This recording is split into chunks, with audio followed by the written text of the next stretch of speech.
and gentlemen, my name is Professor Matthew Maddox. I am an instructor here in School of Communication Information, and also, and I would say, but don't tell my boss, more importantly, I'm the coach of the Rutgers University Debate Union. These are 4 of the gentlemen who will be participating not only on the team, but also be debating for you tonight. We also have a couple of ladies that will be attending here. We have Elise and we have Bree as well. Let me just give you a little bit about Rutgers and what we're doing and what we have been doing. As you may or may not know, RUDU last year was the 2nd highest ranked team in the nation for the type of debate that we do, which is called APTA Debate, or the American Parliamentary Debate Association. Currently, we just got back from the University of Penn this last weekend, where the gentlemen on my far left, Quinn and Sean, finished 2nd at the tournament and are currently ranked 3rd in the nation for debate that. Also at the tournament, though, Russell had at the time, he had a hybrid partner. He and his partner broke to out rounds and did very well. So we've been doing very well this season and looking forward to continue going forward. I want to give you a little bit about what you're going to see tonight, what you're going to do, but I've also been asked by your professor, Dr. Brian Householder, to let you all know that the sign-up sheet for extra credit will be after the debate. So, if you need to try to leave early and get credits, it's not going to happen. Just so you know. All right, so parliamentary debate as like a collegiate activity has been going on since the 1800s. It's been primarily got started in good old Merry England, and so because of that, you're going to see some interesting things happen tonight. First things first, we have a government team, and their job tonight is to show you why the resolution is the best possibility. So how many of you know what the resolution is for tonight? Any of you know by chance? Surprise. Surprise! All right, so tonight's resolution is the following. Since we are dealing with free speech issues, it is the following. Resolved, Rutgers should not create free speech zones. As you may or may not have heard, Rutgers University is in the process of creating or debating and talking about free speech zones being established on this campus and throughout. This is a trend that has been going on in the United States for quite a long time. Where I came from, in Florida, we had free speech zones where anybody and everyone could show up and say anything and everything. So we're going to talk about the merits of that. Tonight, on the government side, they will be proposing the initial arguments. So we will first have somebody who's called the Prime Minister, and he will get up for a time of 7 to 7.5 minutes and present opening arguments as to why we should not, in this case, have free speech zones. After that, we have what is called the opposition team. Those consist of the gentlemen to my far left, again, Sean and Quinn. We will have something that's called the Leader of Opposition Speech, or the LOC, for 8 minutes, and we'll talk about reasons why we should and what will happen with that. Now, what's going to happen during the debate as well is there's going to be something that's called points of information. And this is where one of the debaters is going to want to ask questions of one another in order to maybe clarify a point, make a particular argument, and or maybe just make a little sly jab at one of their opponents as well. Some of them, named Sean, is really known for doing that as well. You may see them do this when they stand up, and you're wondering, why in God's green earth would you have this weird hand gesture? It's not our fault, it's the British fault. Remember, they didn't have good hair back then like all of you lovely people do, so they had to hold their wigs in place when they would stand up in actual British Parliament. They may not do that completely, they all have nice heads of hair, as you can see, but you'll see them standing up. Now, another thing that's great about parliamentary debate is, well, frankly, you all. Parliamentary debate is very much an audience-centered activity, and so we want to encourage you to do the following things. Number 1, turn off all your phones and anything that will make noise first, please. Out of respect for the debaters tonight, we want to avoid any and all distractions as possible. But considering the places we've been and the debates we've had, not really too much distracts us. Next, take out a piece of paper. I want you to put your name on it, and at the end of the debate, you're going to tell us who wins. The government side, these 2 gentlemen closest to me, or the opposition side, the gentlemen to my farthest left.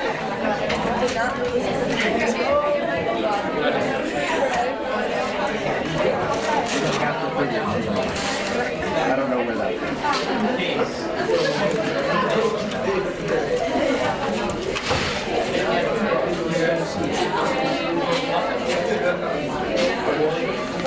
Now, don't worry, I'm not going to turn the, whoever ends up losing listening, I'm not going to spell out your names.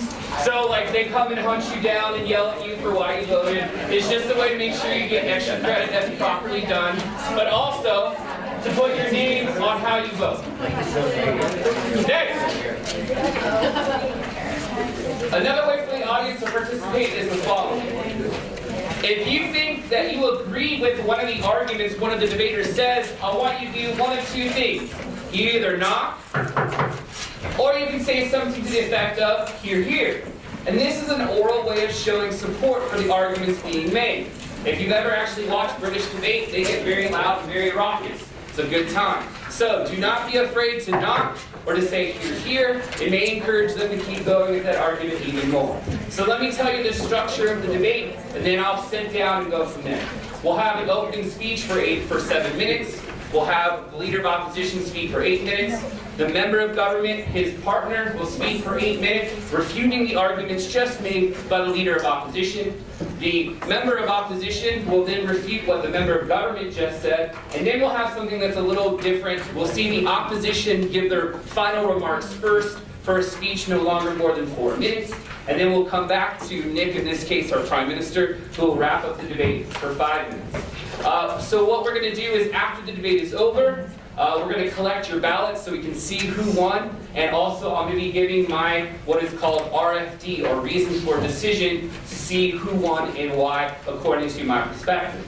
Now, if you're interested at all in joining debate, finding more about debate, or just helping your own critical thinking, writing, and speaking skills, next semester I teach a class called 211 Debate Practicum. It's a 1-unit class. Come in, learn how to debate, learn how to research, learn how to put things together, and it will provide you ways and means to, if you want to actually debate with us on the circuit, you're more than welcome. And also on Tuesday nights and Thursday nights at 9 o'clock in Sky Room 212, we have team meetings. You all are more than welcome to come.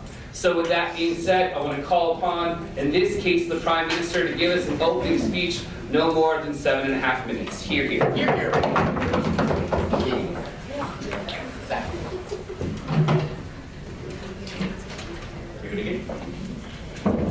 Thank you, Matt, for the introduction. Sean and Quinn are really great people to debate with. Clearly, Russell and I have big shoes to fill. That being said, 3 independent arguments as to why Rutgers should not implement free speech zones.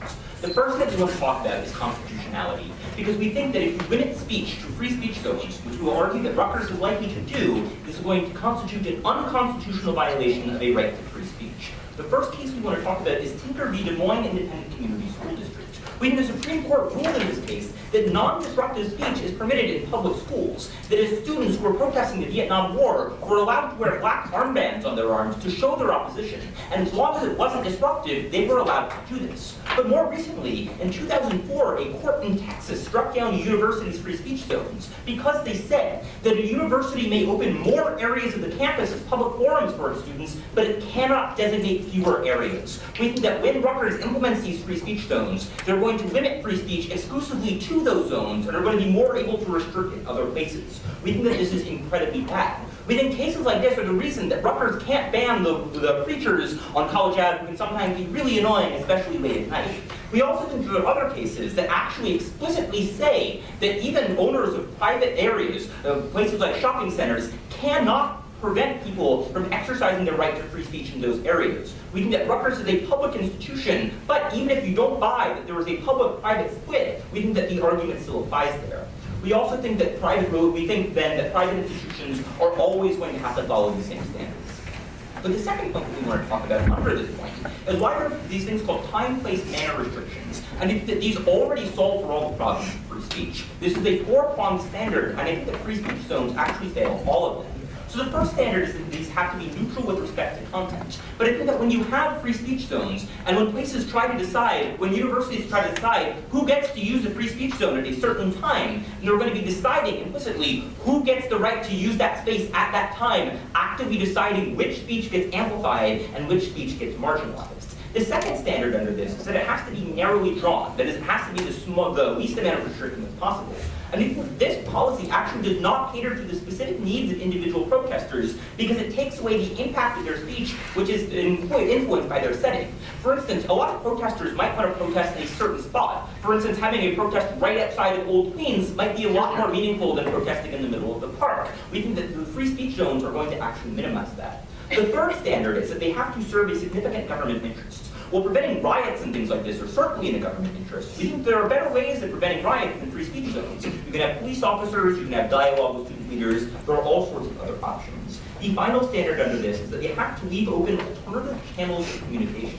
We think that when schools are going to actively be incentivized to place these in locations that are going to be like off the beaten path, we think that the Secret Service uses these a lot, and for when the president makes appearances in town halls and things like that, they designate free speech zones like on the side of a highway where no one's going to see them. We think that's what's going to happen because Rutgers does not want speech to be amplified. They're going to always fight against it.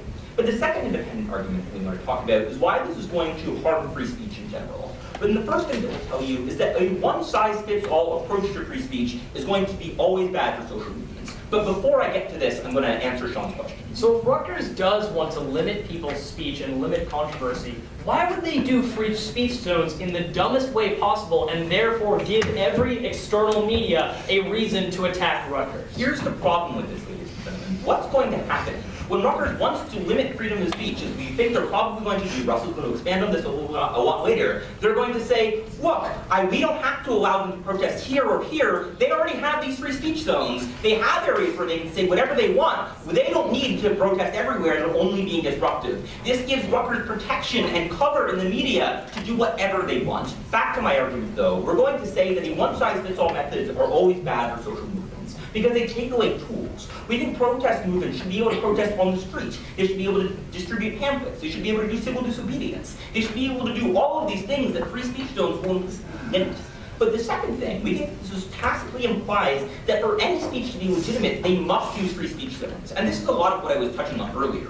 We think that all of Rutgers should be a free speech zone, that everybody should be able to speak everywhere as long as they're not being overtly disruptive. We think that if you say that speech is only legitimate in a free speech zone, you're going to substantially limit the amount of speaking that people are able to do. But finally, we think this is going to make protesting substantially more difficult. Because there's going to be little access to things that you need, things like food, things like restrooms. It's not going to be located near accommodations, and it's going to disincentivize protests. But also, I think there are a lot of times where two protests might want to go on at the same time. Like no matter how you fall on the issue of Israel and Palestine, I think we can all agree that both sides should get an opportunity to talk. And we think that if there's one free speech zone in one area and the next one is like 2 miles away, it's going to be difficult to actually have public discourse and dialogue. That's incredibly damaging. But the third and final independent argument I have for you today is the harm to the university setting. Because the first thing that we'll tell you is that this is going to take free speech out of the public eye. Because we think that while education in classrooms is important, we think that actually having public discourse and open communication and refining our ideals is actually what makes the college experience worth it. That's why we're here and not taking online classes. We think that if you're going to put free speech zones in areas that are going to be smaller, that are going to be limited, that are not going to be highly visible, then you're going to limit the amount of access that people have to public discourse. But the second thing that we want to talk about under this is why it's going to minimize criticisms of existing university power structure. Because we think that schools will always have the ability to say, look, we gave them this free speech zone, we gave them this space, why are they being disruptive and protesting in these high traffic areas, why are they being troublemakers? We think that this also gives reason for harsher crackdowns on non-free speech zones protests. Like, I think no matter how we feel about the Condoleezza Rice issue, I think we can all agree that a lot of protesters were treated really poorly by Rutgers police and others. We think this is only going to give more reason for that. We think that implicit recognition of authority undercuts protests specifically about the school. Rutgers is always going to seek to minimize protests about Rutgers itself, and this is going to be an opportunity for them to do that.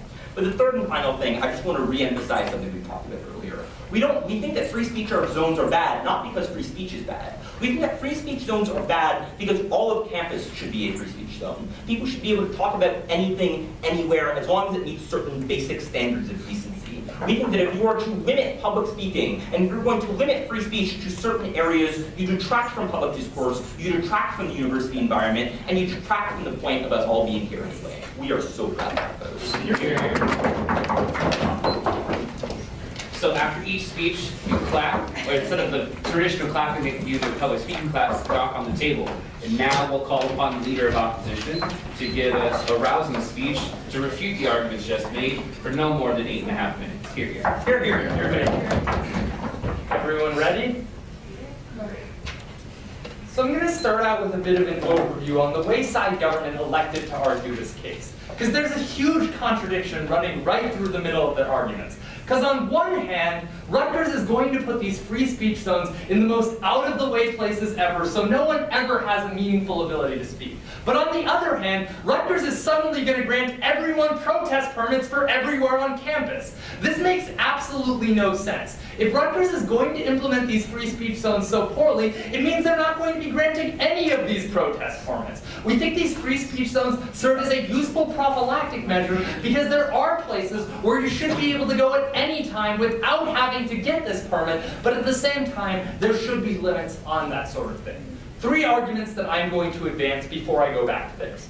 First, let's talk about time, place, and manner restrictions. They agreed with us that time, place, and manner restrictions are a valid means under which we can limit speech. So let's go through their stuff. They say they have to be content neutral. They misunderstand what free speech zones are. Anyone can go to speak there about anything at any time, so definitionally they're content neutral.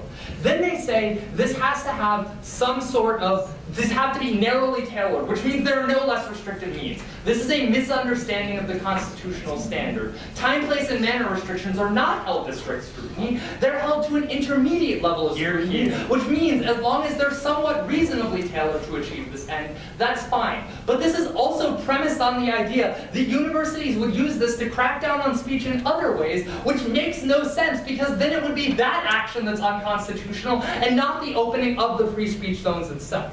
Then they say this has to have a substantial government interest, except for the courts recognize the utility of buffer zones all the time. For example, the Supreme Court has upheld holding a buffer zone outside of the Supreme Court because there are areas where speech can be disruptive, and we should be able to check that. And we'd say time, place, and manner restrictions specifically exist in a way that we can say, if you want to protest in the middle of the street, we probably shouldn't just say Rutgers is constantly a free speech zone and you can protest there, because why not? And then they say there have to be alternative avenues, which is why we'll have a permit process to be able to rent out the public sidewalk, especially because New Brunswick has control over a large percent of the public sidewalk anyway, so that would go through the NB, the New Brunswick police anyway. So at that point, this is fine under time, place, and manner restrictions. Second thing, let's talk about community disengagement. This is sort of my philosophical problem with their argument of all of Rutgers should be a free speech zone.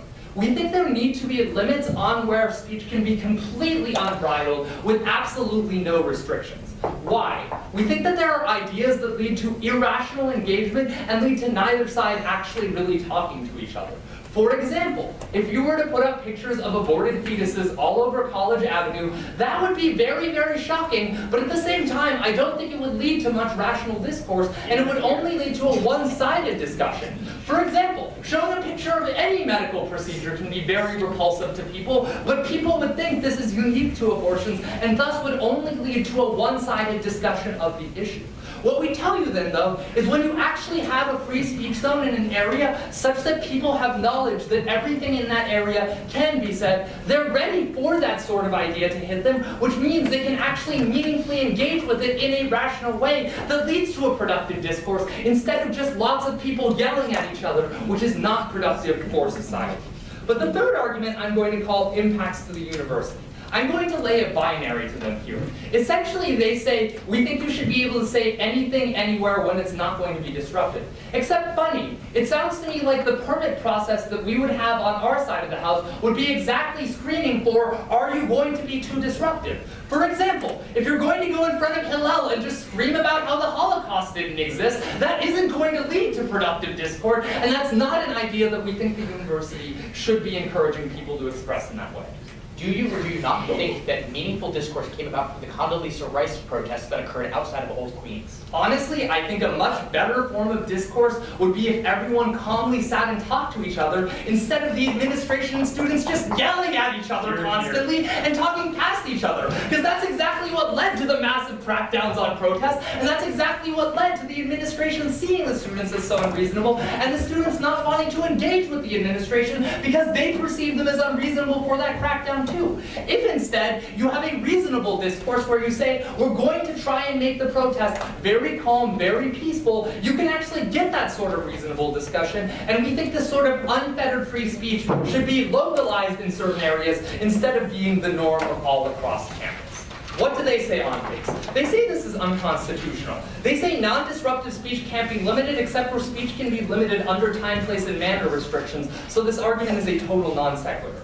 Then they say Rutgers is a public university, so it has a higher level of scrutiny. But this argument only makes sense if Rutgers University starts cracking down on speech in other ways, i.e. not granting people protest permits in other areas. That itself may be unconstitutional, but that has nothing to do with the establishment of free speech zones. The only link they had there is it creates an incentive for Rutgers to do this, but the fact that it creates an incentive to do something unconstitutional is not in and of itself unconstitutional.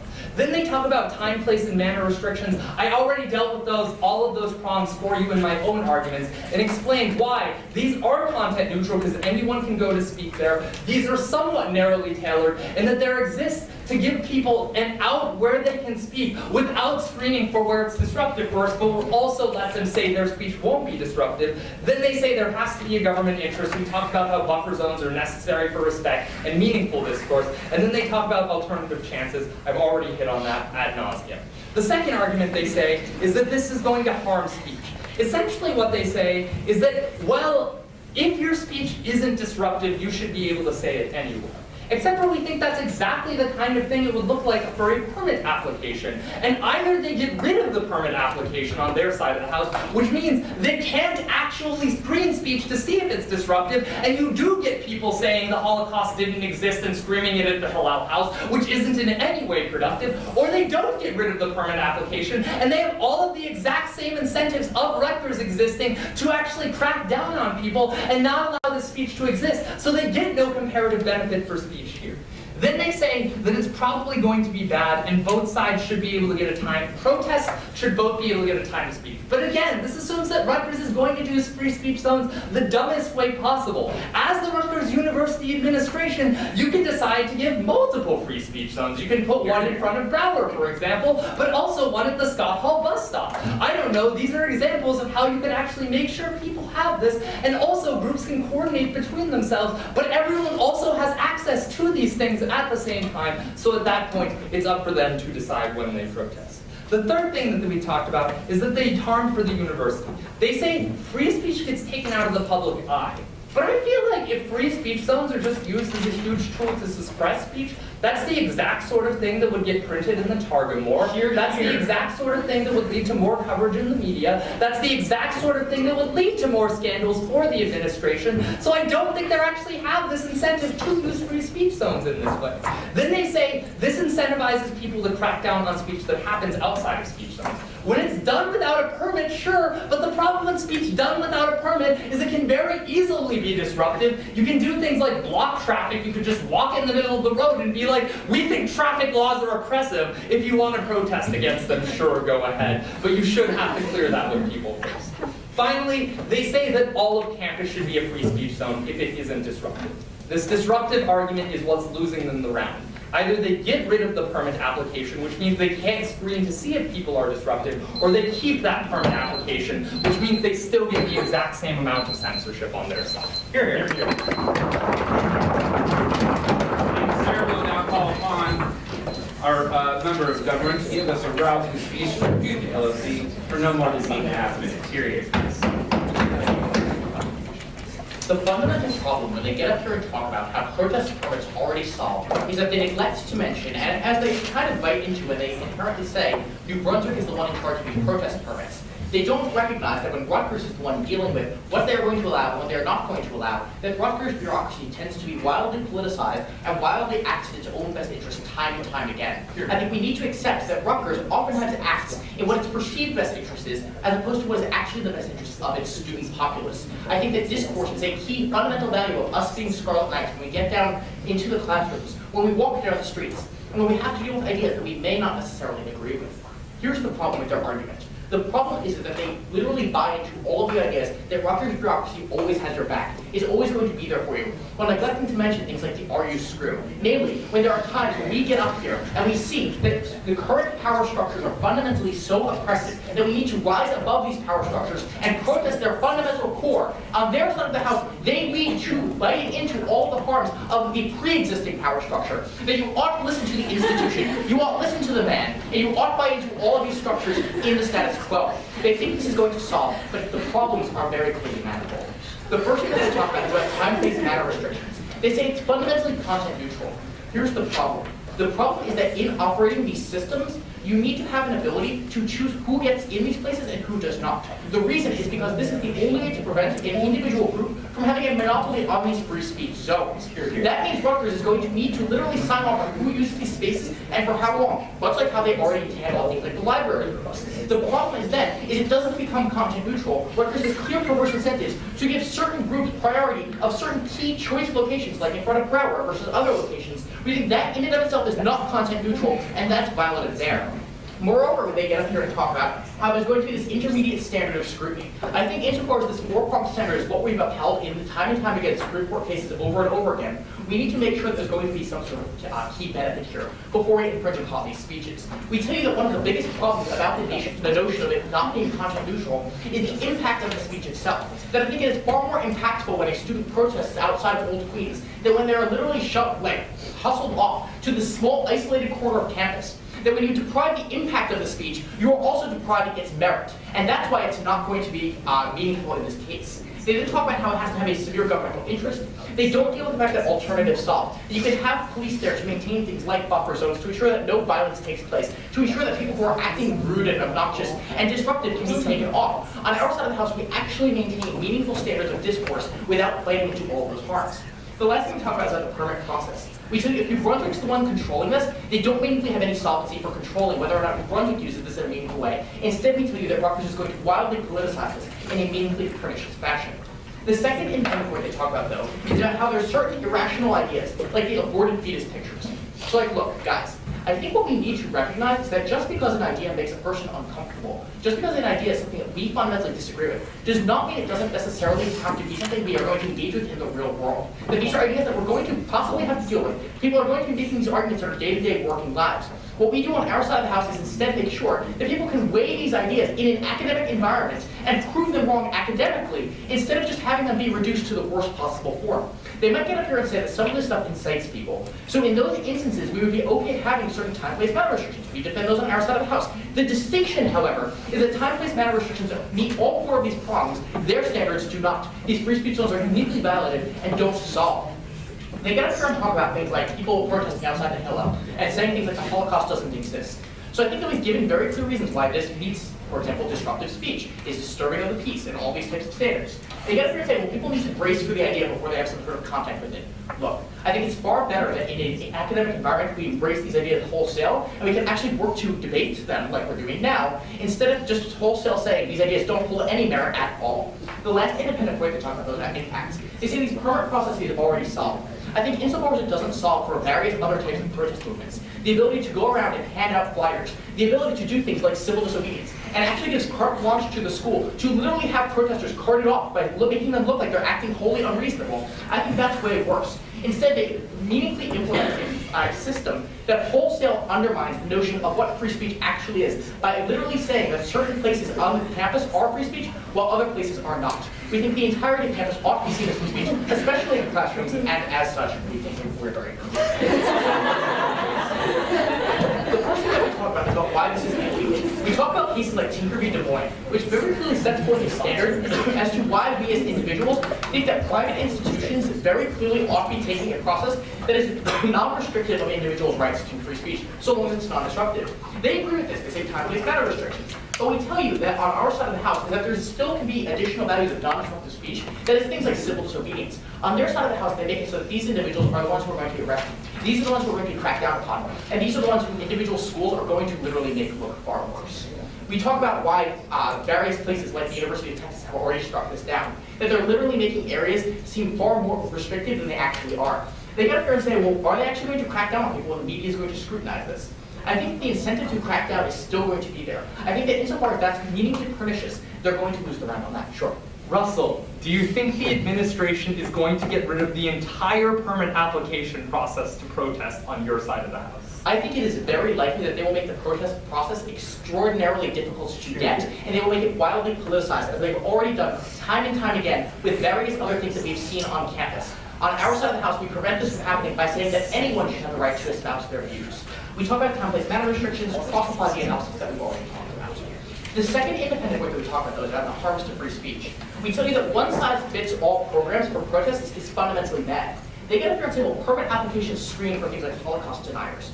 We tell you that insofar as it's New Brunswick run, Rutgers doesn't have any affiliation with that. But we moreover tell you far better that there are certain types of protests that cannot work within institutional power structures that they don't solve for. They need to show us why a group that fundamentally stands against what Rutgers stands for should have to work through what Rutgers is telling them they have to work through. Instead, we tell you that people can take a stand, be independent of existent power structures, and work harder to show that what Rutgers is doing is messed up by not listening to the Rutgers administration. We talk about how there's going to be tacit harms. Less likelihood for individuals to join in civil disobedience movements because it seems illegitimate. That it sends a bad message about Rutgers and the notion of free speech in general. They get up there and say they're not going to do it the dumbest way possible.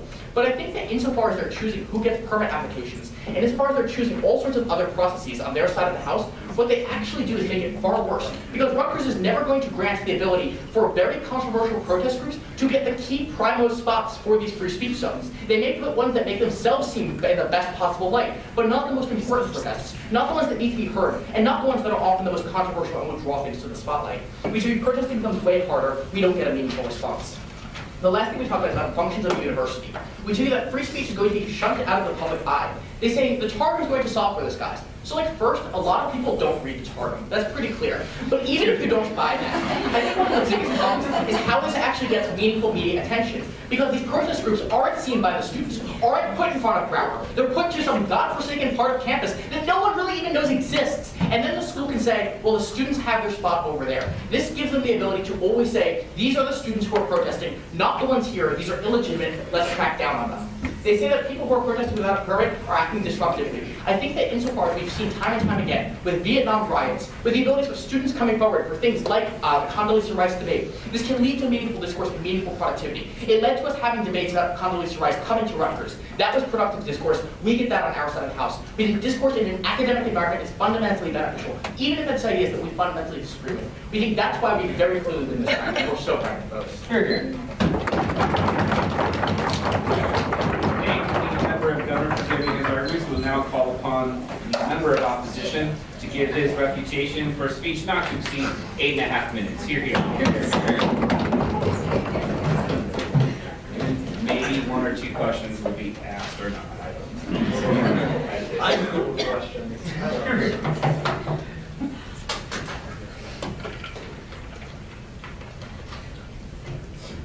Thanks, everyone. I'm usually really snarky in my debates, so I'm going to try and keep that down a little bit. Just to, make it a bit clearer. So I want to make it pretty clear what they're actually defending. Because understand when Russell comes up here and says, guys, the politicized Rutgers process, it's so bad. They're just saying that the Palestinians can't have any rights and only people from Israel can protest inside of Broward. Here's the problem. That's the status quo they're defending. The permit process that allows for all of that politicization, that allows for all of these protests to be, thrown out the window, is exactly what you have on their side of the house with that application process. When Quinn asks you the question is Rutgers going to get rid of the permit process? The answer is no. On their side of the house, the only option you have as the Peace for Palestine organization or any protest organization at all is through that politicized process that is so discriminatory that Russell yells about. So take his entire speech and put it on our side of the house, because we're the ones ones that defend some alternative to a terrible permit process. Because when you have a free speech zone, which by the way, don't let them trick you, is not also a permit process, is an area that you can go to say whatever you want in any way, shape, or form that you'd like, under time and space, or time and conduct regulations, of course. That is what the actual matter of how these free speech zones operate. This means that all of the problems of permit process being politicized are towards their side. But before that,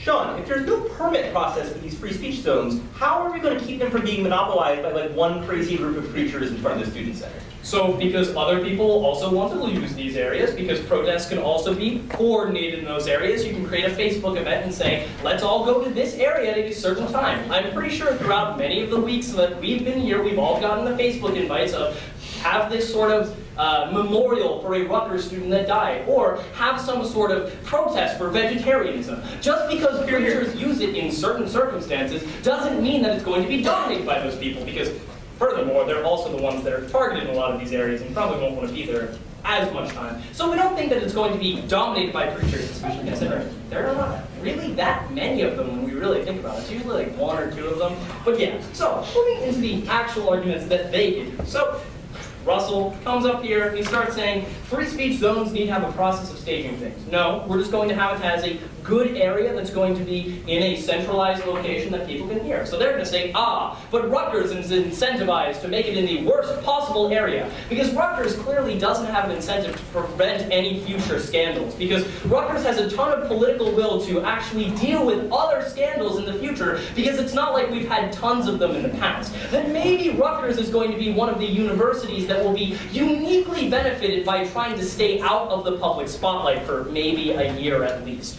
Here's the problem on Russell's side. Russell comes up here and says, these people are going to be marginalized, but it's almost like the stories that are going to reach the mainstream media are the stories of Rutgers denies the Palestinian Peace Organization any sort of representation, or denies the Israeli organization. That is what gives these people an incentive to speak out against Rutgers. And by the way, now they have something to gain that political will. It's two incentives. One, these individual groups who are giving these protests always have an incentive to get some sort of media attention. Now, obviously they get the media attention for whatever crisis they're trying to focus on, but that media attention is so much more palatable when they look like they're being targeted by a university on their side of the house, if they're not being given this. This means that these individual places are going to be, or individual groups will be the ones that are actually able to appeal to the mainstream media. The only other response you can get is, oh, no one reads the Targum. It's not like the Condoleezza Rice debate didn't end up in like Fox News for probably about a month. It's like maybe the Targum isn't the only media that exists in the country that could potentially be put forward to these protests, or that these protests could potentially appeal to.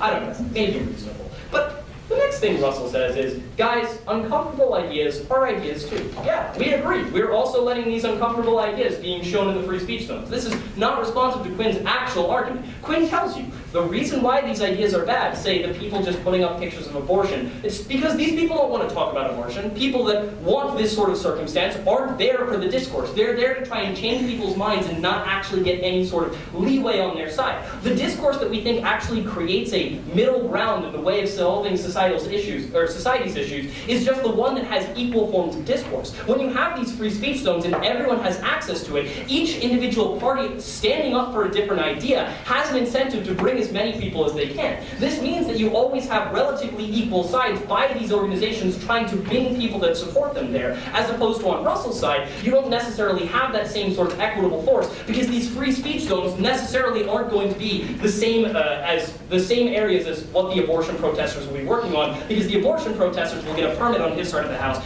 Free speech people will have everybody, or free speech zones will have each group equally represented. So the next thing that they say on this is this idea of, we also support time, place, and matter restrictions. The problem is, in order for their philosophy of the entire university to be a free speech zone, to be valid in any way, shape, or form, they also have to argue, A, how do you get to this point? Because clearly Rutgers is not an organization where everywhere you always have free speech. But two, why should the entire university be a free speech zone? Why should people be able to be outside of Hillel screaming the Holocaust didn't exist? These are all things that we should reasonably not allow, but on their side of the house, these permit processes potentially allow it to happen. So the next thing that they say on this idea, or the next thing that they say is, when we have our side of the house of, discrimination of free speech, it makes it have the perception that these sorts of ideas have no merit. So I'm not sure why this idea is logical in any way, shape, or form. I'm pretty sure when Rutgers creates free speech zones, it creates the intuition that these free speech ideas, the things people are defending, are logical, they are worthwhile. And I actually think it's better for Rutgers specifically because it makes the university look like it actually cares about free speech zones as opposed to their side of the house, wherein they don't have any sort of benefit towards free speech. It just looks like the university is universally cracking down on things that might be good for the community. The next thing they dropped is this idea of impacts to the university. And when we think on their side of the house, it's hard to justify why they can draw the line at time, place, and matter, or say, draw the line at classrooms and not draw the line at other places. We think there are reasons why there should be specific areas where things are attributed to. Like, if you are blocking off the main street of College Avenue, that has effects on people's lives and impacts the university that we ought to try and prevent. And it's better for our side of the house when we have specific areas that people go to. On their side, when protests spontaneously appear, apparently, we don't think that that actually leads to a better climate in New Brunswick, and we think it ends up being much worse. So I'm just going to move on case now. So they say some other universities have already cracked down on these things. So I think that Rutgers is a unique university because they have probably the most amount of public scrutiny in comparison to a lot of other universities. I think they're the ones that I see in the news most often. So I think that Rutgers doesn't have the ability to crack down on the universities, or crack down on free speech zones, but also just drop Quinn's argument. Quinn tells you if Rutgers is cracking down on free speech, that's what's unconstitutional, not these free speech zones. So just prosecute that. That seems perfectly reasonable for our side of the house. They then say, which is really problematic, that it's the city of New Brunswick that owns all of this territory. So I want you to take every constitutional argument that they have and throw it out the window, because if it's the city of New Brunswick that's being unconstitutional, then it doesn't matter what Rutgers is doing in this circumstance. Rutgers is not feeling any of the negatives at this point. So the next thing they say under this is, this is a bad message, or this sends a bad message about free speech. I don't understand why that's true. Why? Because if Rutgers is standing up for free speech and allowing us to have these sorts of notions, why is it going to be a bad thing? The next thing they say is important protests will be put to the side by Rutgers. Understand that they still have the same permit process. If these important protests are going to be targeted, they're going to be targeted more on their side of the house when they have the notion of the Rutgers politicized bureaucracy being able to target them. On our side, if there really is an important protest, if there's something that's revolutionary and needs to be dealt with, they always have this zone to go to. They can't be attacked by the politicized process. We're the only ones that ensure that they happen. Here. We're now entering in what is called now the closing arguments or the final rebuttal speech. So for those of you who are considering where to vote for, listen to these final arguments as both sides will crystallize the reasons you should vote for them versus their opponent. With that being said, I'll call upon the leader of opposition to give his final speech for no more than 4.5 minutes. Here. Okay, everyone ready?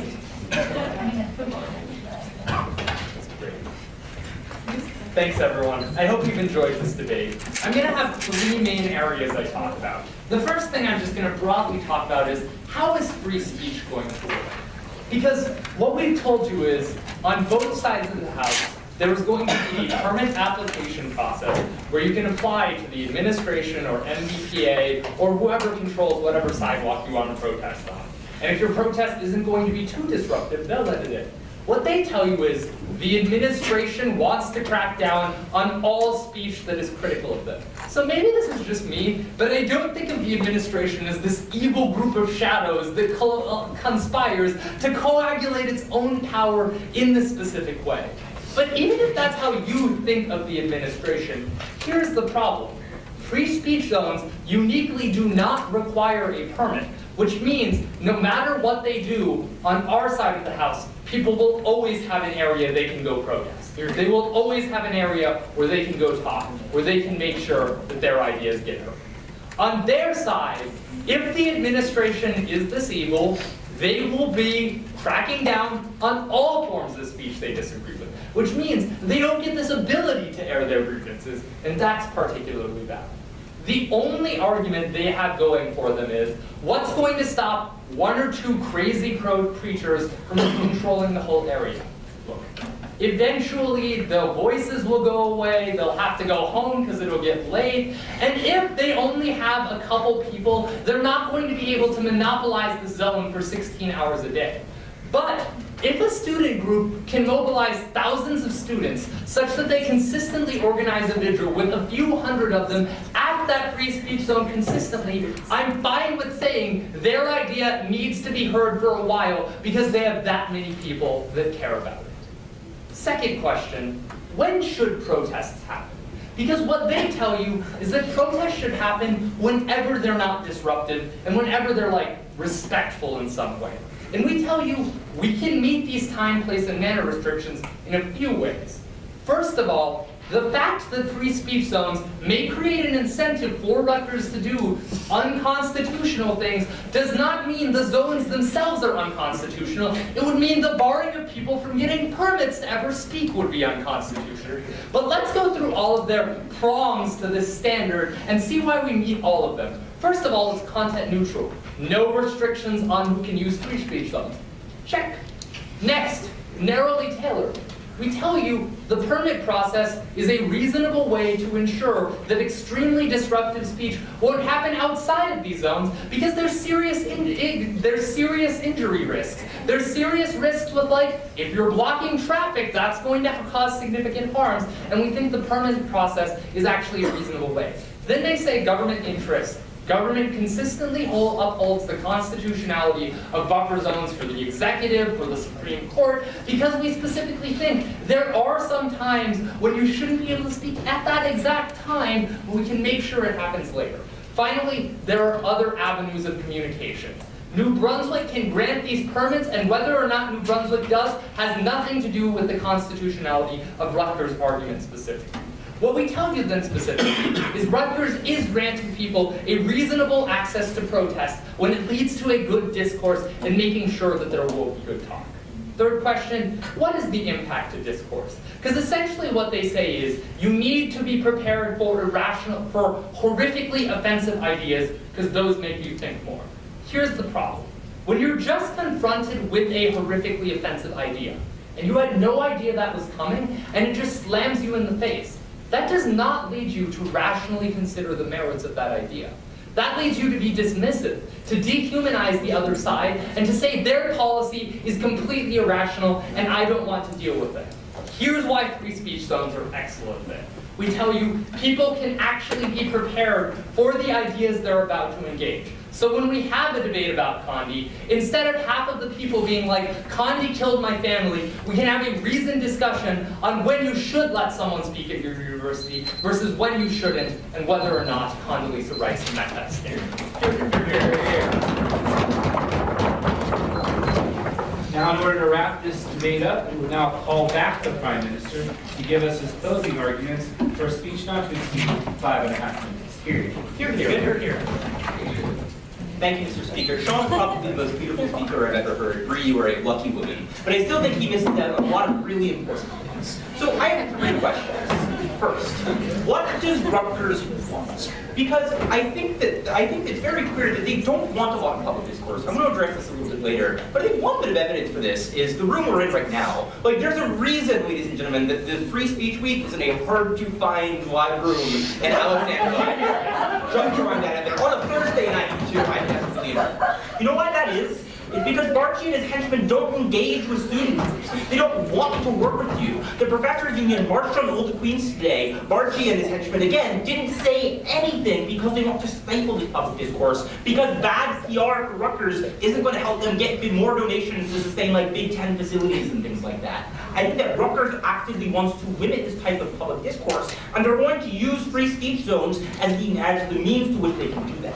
So here's why a permit process works better on our side of the house. Because on our side, a permit process, Rutgers is going to be under political pressure to allow permits to actually go through. So if without free speech zones, student groups go and say, hey look, Barchi and the Rutgers administration isn't or the RUPD or whoever isn't granting me these permits, then that's going to be a public scandal. But on their side of the house, when you have free speech zones, then it's really easy for them to say, why do they need to have these permits? Why do they need to protest here? They have these free speech zones. And because they're going to be in smaller, less trafficked areas, it's going to be less effective, but it's going to provide them political cover and media cover for limiting actual access to this discourse. But also, I think they have a really big problem with free speech zones, and Sean and Quinn don't really address this, because we think that it's perfectly possible, if there are absolutely no content restrictions on free speech zones, for someone to just get up there and occupy the area for like 16 hours, like Russell and I could go do that like right now. We don't have a lot of plans. So I think that what's going to happen is, unless you have an ability to a permit process, which is going to damn them, which is going to damn their side for all the reasons they talked about the problems with the permits, then I think it's always going to be dominated.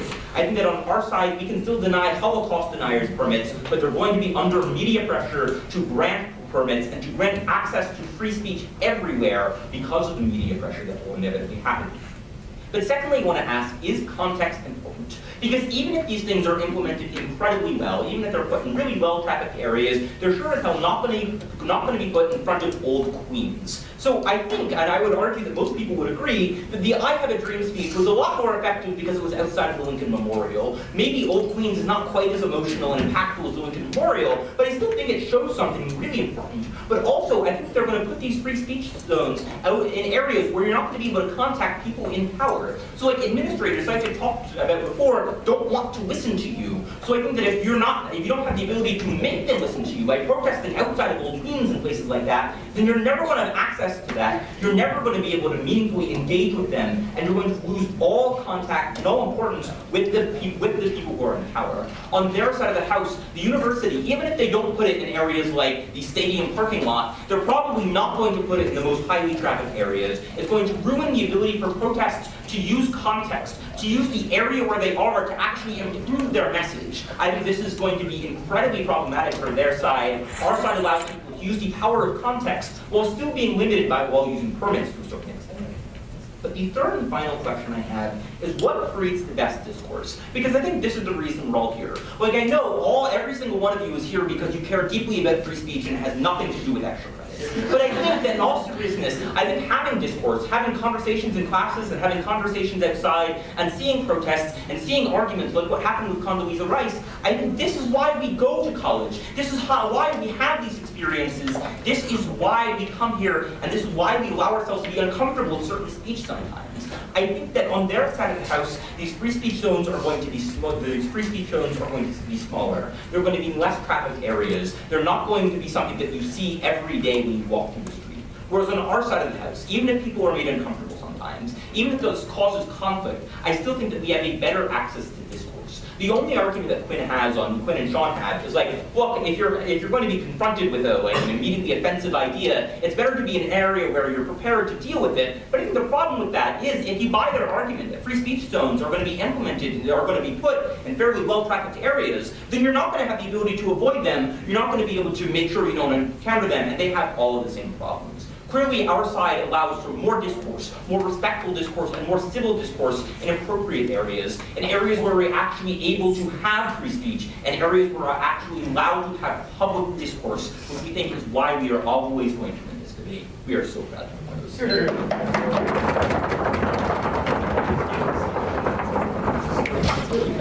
Let us now take a moment and thank the debaters for the arguments they've presented in front of you.